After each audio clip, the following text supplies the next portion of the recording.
નમસ્કાર, ત્યાંના તાજા સમાચારોની માહિતી મેળવીએ તો ગુજરાતની જનતા માટે સરકાર દ્વારા મોટી ભેટ આપવામાં આવી છે. ભૂપેન્દ્ર સરકારે ચૂંટણી પહેલા કરેલા વાયદાઓને પૂર્ણ કરવાની તૈયારીઓ શરૂ કરી દેવામાં આવેલી છે. હવે રાજ્યની અંદર લોકોને આરોગ્ય સેવા માટે આયુષ્યમાન ભારત કાર્ડ ઉપર કુલ ખર્ચની રકમ વધારીને 10 લાખ કરી દેવામાં આવી છે. હાલની અંદર દરેક પરિવારના સભ્યને 5 લાખ સુધીની સારવાર સહિતનો ખર્ચ કરી શકે છે. ઋષિકેશ પટેલે આ અંગે જણાવ્યું હતું કે પ્રધાનમંત્રી જન આરોગ્ય 10 લાખ સહાય કરવા માટે અધિકારીઓને કામ હાથ ધરવામાં આવી રહેલું છે. એટલે કે તમારે જે આયુષ્યમાન ભારત કાર્ડ હેઠળ કોઈ પણ દવાખાનું આવ્યું હોય તો સરકાર માન્ય કોઈ પણ હોસ્પિટલની અંદર જ્યાં તમે જઈને સારવાર કરાવો છો તો 5 લાખ સુધીની પહેલાં સારવાર મફત આપવામાં આવતી હતી, પરંતુ હવે તે વધારીને સરકાર દ્વારા 10 લાખ સુધીનું કોઈ પણ દવાખાનું હશે જે પણ મફતની અંદર સારવાર થઈ જશે તેવો પણ મોટી ભેટ અને મોટો નિર્ણય લેવામાં આવી રહેલો છે.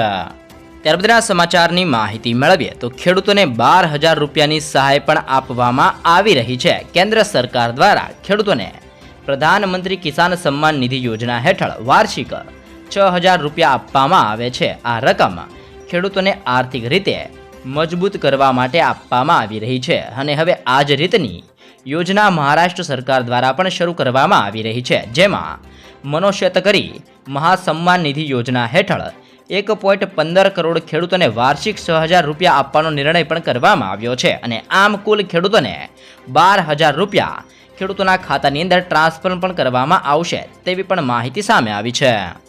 તો ઉપરાંત રાજ્ય સરકાર દ્વારા પણ મહત્વનો નિર્ણય લેવામાં આવેલો છે. સીએમ ભૂપેન્દ્ર પટેલ અને આરોગ્ય મંત્રી ઋષિકેશ પટેલના માર્ગદર્શન હેઠળ મહત્વનો નિર્ણય કરવામાં આવ્યો છે. હવે રાજ્ય સરકારની તમામ આરોગ્ય સંસ્થાઓ ખાતે રવિવાર સિવાય દરરોજ સાંજે 8 કલાક સુધી ઓપીડી ચાલુ રહેશે અને આ ઉપરાંત રાજ્ય સરકાર હસ્તકની સંલગ્ન હોસ્પિટલની અંદર દાખલ દર્દી અને એક સગાને પણ પૌષ્ટિક આહાર પૂરો પાડવામાં આવશે તેવો પણ નિર્ણય કરવામાં આવેલો છે.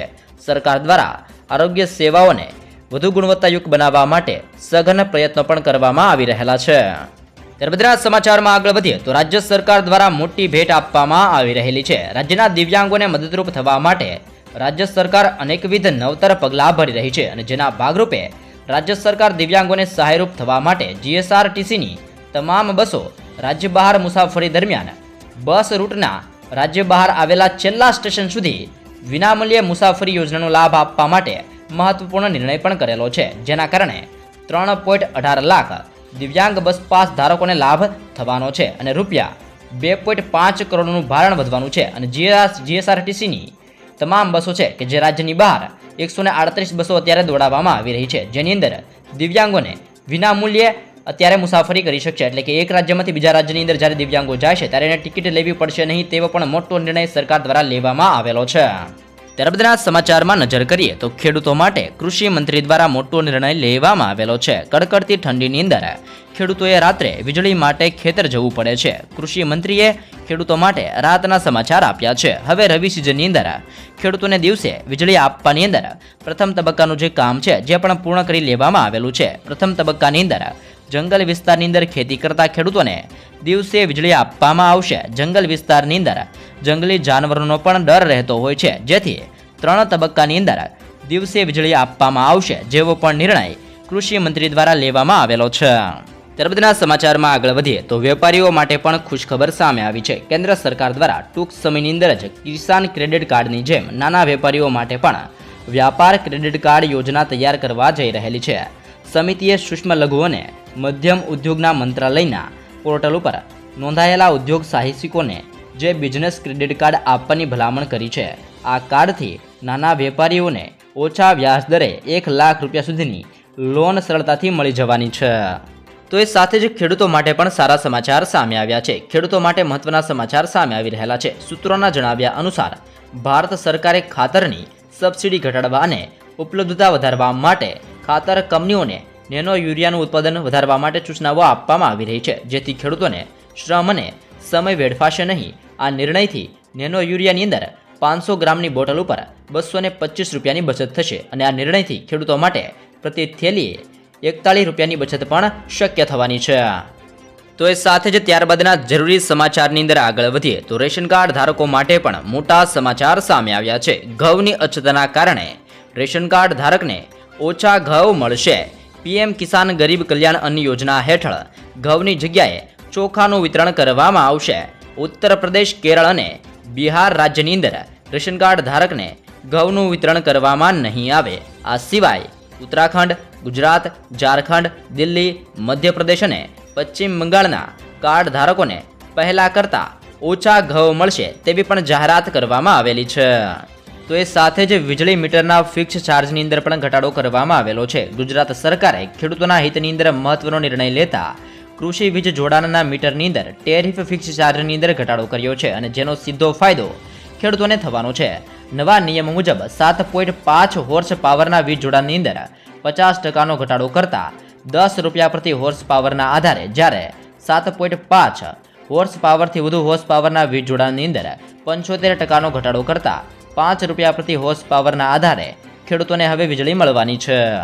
ત્યાર બધા મહત્વના સમાચારમાં આગળ વધીએ તો સરકાર દ્વારા મોટો નિર્ણય પણ લેવામાં આવેલો છે. નવા વર્ષે મોદી સરકારે દેશભરની અંદર 10,000 ભારતીય જનઔષધિ કેન્દ્ર ખોલવાનો નિર્ણય લીધો છે. અને જણાવી દઈએ કે દેશની અંદર 2017ની અંદર પ્રધાનમંત્રી ભારતીય જનઔષધિ કેન્દ્રની શરૂઆત કરવામાં આવી હતી અને હાલ દેશની અંદર 443થી વધુ જિલ્લાઓની અંદર જનઔષધિ કેન્દ્રો પણ ખોલવામાં આવેલા છે. ભારતીય જનઔષધિ કેન્દ્રની અંદર જેનેરિક દવાઓને વેચવામાં આવે છે અને બ્રાન્ડેડ દવાઓ કરતાં તેમની કિંમત 50%થી લઈને 90% ઓછી હોય છે, જેથી કરીને જે સામાન્ય લોકો છે જે સસ્તા ભાવે દવાઓ મેળવી શકે છે. તો એ ઉપરાંત ટોલ પ્લાઝા બંધ કરવાની તૈયારીની અંદર છે સરકાર. નેશનલ હાઈવે ઉપર ટૂંક સમયની અંદર ટોલ ટેક્સ વસૂલવાની રીત પણ બદલાઈ શકે છે. હાલ ફાસ્ટેગની મદદથી ટોલ ટેક્સ વસૂલવામાં આવી રહેલો છે, પરંતુ કેન્દ્ર સરકાર ટોલ પ્લાઝાને ખતમ કરીને એક નવો અને સરળ રસ્તો અપનાવી શકે છે. આના માટે સરકારે કેમેરા આધારિત ટોલ કનેક્શન સિસ્ટમ લાગુ કરવાની વિચારણા કરવામાં આવી રહી છે, જેમાં ગાડીઓની નંબર પ્લેટને સ્કેન કરીને સીધા જ બેંક એકાઉન્ટમાંથી પૈસા કાપી લેવામાં આવશે અને આ સિસ્ટમનું નામ ઓટોમેટિક નંબર પ્લેટ રીડર રાખવામાં આવેલું છે. તો એ ઉપરાંત ફ્રીની અંદર ડીશ ટીવી આપશે સરકાર. કેન્દ્ર સરકાર લોકોના મનોરંજન માટે ડીશ ટીવી પણ ફ્રીમાં આપશે અને આ માટે યોજના બનાવવામાં આવી રહી છે, જેના ઉપર લગભગ 2,539 કરોડ રૂપિયાનો ખર્ચો પણ થવાનો છે. દૂરદર્શન અને ઓલ ઇન્ડિયા રેડિયોની હાલત સુધારવાની દિશાની અંદર સરકારે આ યોજના લોન્ચ કરી છે, જે 2025 અને 26 સુધીની અંદર આ યોજનાનો લાભ લઈ શકાશે અને આગળ જતાં તેને વધારી પણ શકાશે અને અહીં લોકો પોતાની મનપસંદ ચેનલને ફ્રીની અંદર પણ જોઈ શકશે. તો એ ઉપરાંત આયુષ્યમાન કાર્ડને લઈને પણ મોટા સમાચાર સામે આવ્યા છે. ગુજરાતની અંદર આયુષ્યમાન યોજના આજે દેશના અનેક પરિવારો માટે આશીર્વાદરૂપ સાબિત થઈ છે. ગુજરાતમાં વર્ષ 2018થી અત્યાર સુધીની અંદર આ યોજનાની અંદર કુલ 1,74,38,600 લાભાર્થીઓએ આયુષ્યમાન કઢાવીને આરોગ્ય વીમા કવચનો લાભ મેળવ્યો છે. આયુષ્યમાન કાર્ડ ધારકોની સંખ્યાની દ્રષ્ટિએ ગુજરાત છે જે સમગ્ર દેશની અંદર હાલ ત્રીજા ક્રમાંકે છે. હાલ ગુજરાતની અંદર 1,974 સરકારી અને 853 ખાનગી આમ કુલ 2,827 જેટલી હોસ્પિટલની અંદર આયુષ્યમાન કાર્ડ અંતર્ગત સર્જરીથી સારવાર સુધીની સેવાઓ નિઃશુલ્ક રૂપની અંદર ઉપલબ્ધ કરવામાં આવી છે. એટલે કે જે પણ લોકોએ આયુષ્યમાન કાર્ડ કઢાવ્યું છે તેમને કોઈ પણ દવાખાનાનું અથવા તો હોસ્પિટલનું કામ હોય છે તે નિઃશુલ્ક કરી આપવામાં આવે છે, જે પણ સરકાર માન્ય હોસ્પિટલો છે એની અંદર. ત્યારબાદના સમાચારમાં આગળ વધીએ તો ટૂંક સમયની અંદર લાગુ થશે નવો કાયદો. દેશની અંદર ઓનલાઈન ગેમિંગનું ચલણ ખૂબ જ વધી ગયું છે, ત્યારે તેનાથી સમાજ ઉપર પડતી અસરને લઈને સરકાર ચિંતિત છે. કેન્દ્રીય મંત્રી અશ્વિની વૈષ્ણવે કહ્યું છે કે ઓનલાઈન ગેમિંગની અસરને જોતા કેન્દ્ર સરકાર નવો કાયદો લાવી રહી છે. અશ્વિની વૈષ્ણવે જણાવ્યું છે કે તેમણે હાલની અંદર જ ઓનલાઈન ગેમિંગની અસરને લઈને તમામ રાજ્યના ઇન્ફોર્મેશન ટેકનોલોજી મંત્રીઓ સાથે બેઠક કરી હતી અને બેઠકની અંદર રાજ્યની અંદર આ અંગે ચિંતા પણ વ્યક્ત કરવામાં આવી હતી. ત્યારબાદ મહત્વના સમાચારમાં નજર કરીએ તો આધાર કાર્ડને લઈને મોટી અપડેટ સામે આવી છે. આધાર કાર્ડ ઇસ્યુ કરનાર સરકારી સંસ્થા UIDAIએ એક મહત્વપૂર્ણ અપડેટ આપતા જણાવ્યું છે કે જે પણ લોકોની પાસે 10 વર્ષ જૂનું આધાર કાર્ડ હોય તેમણે ક્યારે પણ આધાર કાર્ડ અપડેટ કરાવ્યું નથી, તેમણે દસ્તાવેજો આપીને આધારની માહિતી અપડેટ કરાવી લેવી. આધાર કાર્ડ ધારકો છે જે માય વેબ પોર્ટલ ઉપર જઈને આધારભૂત દસ્તાવેજોને ઓનલાઈન અપડેટ કરી શકે છે અને આ સિવાય આધાર સેન્ટર ઉપર જઈને પણ ઓફલાઈન તમે પુરાવા સાથે સુધારા કરી શકો છો. એટલે કે જે પણ લોકોએ 10 વર્ષ થઈ ગયા હોય અને હજી પણ એકેય પણ વાર આધાર કાર્ડને અપડેટ અથવા તો સુધારા નથી કરાવ્યા, તેમણે ઓનલાઈન પણ તમે અત્યારે સુધારો કરી શકો છો અથવા તો ઓફલાઈન જ્યાં સેન્ટર હોય ત્યાં જઈને પણ તમે સુધારો કરી શકો છો તેવી માહિતી આપવામાં આવી રહી છે. તો એ ઉપરાંત ટીવી ચેનલો માટે સરકાર દ્વારા નવી ગાઈડલાઈન જાહેર કરવામાં આવી છે. કેન્દ્ર સરકારે ટીવી ચેનલો માટે નવી ગાઈડલાઈન જાહેર કરી છે. માહિતી અને પ્રસારણ મંત્રાલયે ટીવી ચેનલોને ધ્રાસકો પડે તેવા ફૂટેજ અને ફોટાના પ્રસારણ વિરુદ્ધ ચેતવણીઓ આપી છે. મંત્રાલયે જણાવ્યું છે કે લોહી, મૃતદેહો અને બાળકો, મહિલાઓ અને વૃદ્ધો પરના હુમલાના ફોટા એ દર્દનાક છે અને આ પ્રોગ્રામના નિયમની વિરુદ્ધ છે. આવા હિંસક કાર્યક્રમો બાળકોના મન ઉપર ખરાબ અસર પાડે છે. હિંસક વિડીયોના પ્રસારણ માટે એડિટિંગ જરૂરી છે જેવી પણ મોટી ગાઈડલાઈન સરકાર દ્વારા ટીવી ચેનલો માટે જાહેર કરવામાં આવી છે. ત્યારબાદના સમાચારની માહિતી મેળવીએ તો યુપીઆઈથી ટ્રાન્ઝેક્શન કરનાર લોકો માટે સારા સમાચાર સામે આવ્યા છે. રૂપે ડેબિટ કાર્ડ અને ઓછી કિંમતના ભીમ યુપીઆઈ ટ્રાન્ઝેક્શનને પ્રોત્સાહન આપવા માટે સરકાર દ્વારા બેંકોને આપવામાં આવેલી પ્રોત્સાહન રકમ ઉપર જીએસટી લાગશે નહીં. આ માહિતી નાણાં મંત્રાલયે આપી છે. જણાવી દઈએ કે પ્રોત્સાહન યોજના અંતર્ગત સરકારે બેંકોને રૂપે ડેબિટ કાર્ડથી લેવડ દેવડ અને 2000 રૂપિયા સુધીના ઓછા મૂલ્યના ભીમ યુપીઆઈ ટ્રાન્ઝેક્શન ઉપર ઇન્સેન્ટિવ ચૂકવવામાં આવશે. એટલે કે રિવોર્ડ ચૂકવવામાં આવશે, રૂપિયા પણ ચૂકવવામાં આવશે તેવી પણ માહિતી આપવામાં આવી રહી છે. તો એ સાથે જ વાહન ચાલકો માટે પણ મહત્વના સમાચાર સામે આવ્યા છે. ટ્રાફિકને લઈને હવે અમદાવાદ ટ્રાફિક પોલીસ એક્શનમાં આવી છે. હવેથી વાહન ચાલકો માટે ટ્રાફિકના આ 16 નિયમ ભંગ બદલ ઘરે જ મોકલવામાં આવશે ઈ-મેમો, જેમાં હેલ્મેટ ના હોય, ફોન ઉપર વાત કરતા હોય, ટ્રિપલ સવારી હોય, રિક્ષા અને કાર લઈને જતા લોકોની અંદર જે પણ નિયમ આપવામાં આવેલા છે તે નિયમો અને આ માટે શહેરની અંદર 130 ટ્રાફિક સિગ્નલો ઉપર 6500 જેટલા સીસીટીવી કેમેરા પણ લગાવવામાં આવેલા છે. અગાઉ માત્ર ટ્રાફિકના 3 નિયમ તોડવાના કારણે ઈ-મેમો ઘરે આવતો હતો, પરંતુ હવે જો તમે 16 નિયમોનો ભંગ કરો છો તો પણ તમારા ઘરે સીધો જ ઈ-મેમો મોકલવામાં આવશે જેવી પણ મોટી જાહેરાત અમદાવાદની અંદર કરવામાં આવેલી છે. તો ઉપરાંત નીતિન ગડકરીનો માસ્ટર પ્લાન. કેન્દ્રીય માર્ગ પરિવહન અને રાજમાર્ગ મંત્રી નીતિન ગડકરીએ માસ્ટર પ્લાન તૈયાર કર્યો છે. તેમણે કહ્યું છે કે કેન્દ્ર સરકાર 2024 સુધીની અંદર માર્ગ અકસ્માતની અંદર 50% ઘટાડો કરશે અને અકસ્માતની અંદર મૃત્યુઆંક પણ ઘટશે. ગડકરીએ કહ્યું છે કે ઓટોમોબાઈલ એન્જિનિયરિંગ, રોડ એન્જિનિયરિંગ, માર્ગ સુરક્ષા માટે શિક્ષણ જાગૃતિ અભિયાન અને ઇમરજન્સી કામ ઉપર હાલ કામ થઈ રહેલું છે અને જે ફાયદાકારક છે અને ટૂંક સમયની અંદર જ આ તમામ વસ્તુ અમલ કરવામાં આવશે જેનો સીધો ફાયદો લોકોને થવાનો છે તેવી પણ માહિતી આપવામાં આવેલી છે. ત્યારબાદના ખાસ સમાચારની માહિતી મેળવીએ તો ગુજરાતની અંદર શિક્ષણ અંગે મોટી જાહેરાત કરવામાં આવી છે. ગુજરાતની અંદર શિક્ષણ ક્ષેત્રે રાજ્ય સરકાર દ્વારા મોટી જાહેરાત કરવામાં આવી છે. જૂન મહિનામાં શરૂ થવાની સાથે જ નવા સત્રથી MBBS degree, diploma engineering, pharmacy અને મેડિકલ સાથે જ પેરામેડિકલ જેવા તબીબી શિક્ષણ ગુજરાતીમાં ભણાવાશે. માતૃભાષાની અંદર ઉચ્ચ અભ્યાસક્રમ ઉપલબ્ધ થાય તે માટે એક 15 સભ્યોની નિષ્ણાતોની કમિટીની રચના પણ કરવામાં આવશે.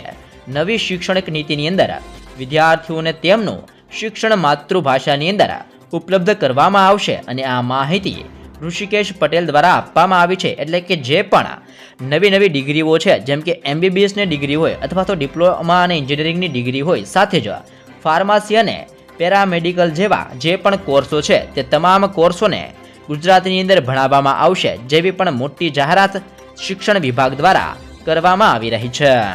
તો એ ઉપરાંત છેલ્લા 3 વર્ષની અંદર દૂધના ભાવની અંદર 14% થયો છે વધારો. જીવન જરૂરિયાતની વસ્તુ દૂધની કિંમતની અંદર છેલ્લા 3 વર્ષની અંદર સરેરાશ 14% સુધીનો વધારો પણ થયેલો છે.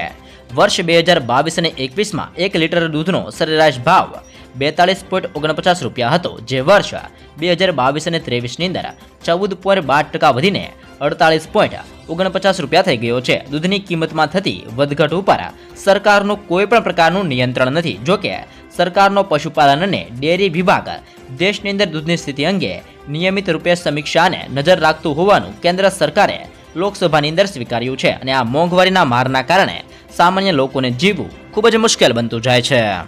ત્યારબાદના સમાચારની માહિતી મેળવીએ તો ગુજરાત સરકાર દ્વારા મોટો નિર્ણય લેવામાં આવેલો છે. ગુજરાત સરકાર હવે ગેરકાયદેસર બાંધકામને નિયમિત કરવાની અરજીઓ હવે ઓફલાઈન પણ સ્વીકારવાનો નિર્ણય કર્યો છે, જેમાં હાલ રાજ્યની અંદર અનધિકૃત બાંધકામને યોગ્ય ફી દસ્તાવેજો સાથે નિયત કરી આપવા માટેના Gujarat regularisation of unauthorised development act 2022 હેઠળ લેવાની સ્થિતિ અરજીઓ હવે તાત્કાલિક અસરથી ઓનલાઈન અથવા તો ઓફલાઈન માધ્યમથી સંબંધિત કચેરીની અંદર સ્વીકારવામાં આવશે, જેવો પણ મોટો નિર્ણય ગુજરાત સરકાર દ્વારા બાંધકામ ક્ષેત્રને લઈને લેવામાં આવી રહેલો છે. તો એ સાથે જ સરકાર દ્વારા પણ મોટો નિર્ણય લેવામાં આવી રહેલો છે. સરકારે દેશની 2 લાખ પંચાયતોમાં ડેરી કોઓપરેટિવ સંસ્થાઓ બનાવવાનો નિર્ણય લીધો છે. સરકારના આ પગલાંથી દૂધનું ઉત્પાદન વધશે. આ સાથે જ ગ્રામીણ સ્તરે રોજગારની અંદર વધારો થશે. કેન્દ્રીય મંત્રી અનુરાગ ઠાકુરે જણાવ્યું હતું કે કોઓપરેટિવ મુવમેન્ટને મજબૂત માટે સક્રિયતા દર્શાવવામાં આવી રહી છે. CSC સેન્ટર અને કસ્ટમ હાયરિંગ સેન્ટરને પણ કોઓપરેટિવ સંસ્થાઓ સાથે જોડવામાં આવશે અને આ બધું આગામી 5 વર્ષની અંદર કરવામાં આવશે, જેવો પણ મોટો નિર્ણય સરકાર દ્વારા લેવામાં આવી રહેલો છે. ત્યારબાદના સમાચારમાં આગળ વધીએ તો મોદી સરકાર દ્વારા લેવામાં આવ્યો છે મોટો નિર્ણય. PM મોદીની અધ્યક્ષતામાં મળેલી કેન્દ્રીય કેબિનેટની બેઠકમાં 10,000 કરોડમાં 70 ટ્રેનર વિમાન અને 3 કેડેટ ટ્રેનિંગ શિપ ખરીદવાનો નિર્ણય લેવામાં આવેલો છે. અને મહત્વનું છે કે આ શિપ દરિયાની અંદર મહિલાઓ સહિત ઓફિસર કેડેટ્સની તાલીમ પૂરી પાડશે. ઉપરાંત રાજ્યદ્વારી સંબંધોને મજબૂત બનાવવાના હેતુથી આ જહાજો મૈત્રીપૂર્ણ દેશોના કેડેટ્સને પણ તાલીમ પણ આપશે. આ જહાજો કુદરતી હોનારત વખતે પણ કામમાં લઈ શકાશે, જેવો પણ મોટો નિર્ણય સરકાર દ્વારા લેવામાં આવી રહેલો છે. તો ઉપરાંત કેન્દ્ર સરકાર દ્વારા પણ એક મોટો નિર્ણય લેવામાં આવેલો છે. કેન્દ્ર સરકારે એક મોટો નિર્ણય લીધો છે. હવે ફોન ઉપર કોઈ પણ અજાણ્યા નંબર ઉપરથી કોલ આવશે નહીં. તમારા મોબાઈલની અંદર સેવ ન હોય તો પણ કોલરનું નામ કોઈ પણ એપ વગર તમારા મોબાઈલ ઉપર દેખાશે. સિમ કાર્ડ ખરીદતી વખતે જે વ્યક્તિનું નામ ફોર્મમાં હશે તેનું નામ મોબાઈલની સ્ક્રીન ઉપર દેખાશે. અને આ નિર્ણય કેન્દ્ર સરકારે ટેલિકોમ વિભાગ દ્વારા લેવામાં આવેલો છે અને જેના કારણે જે ફ્રોડ થાય છે તે પણ અટકાવી શકવામાં આવશે.